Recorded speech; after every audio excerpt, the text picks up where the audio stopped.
भवानी यतो निदहाति वेदः स नः पश्यदति दुर्गाणि विश्वानावेव सिन्धुम् दुरितात्यग्निः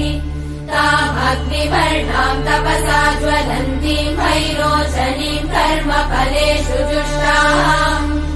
दुर्गाम् देवीगुम् शरणमहम् प्रपद्ये सुतरसि तरसे नमः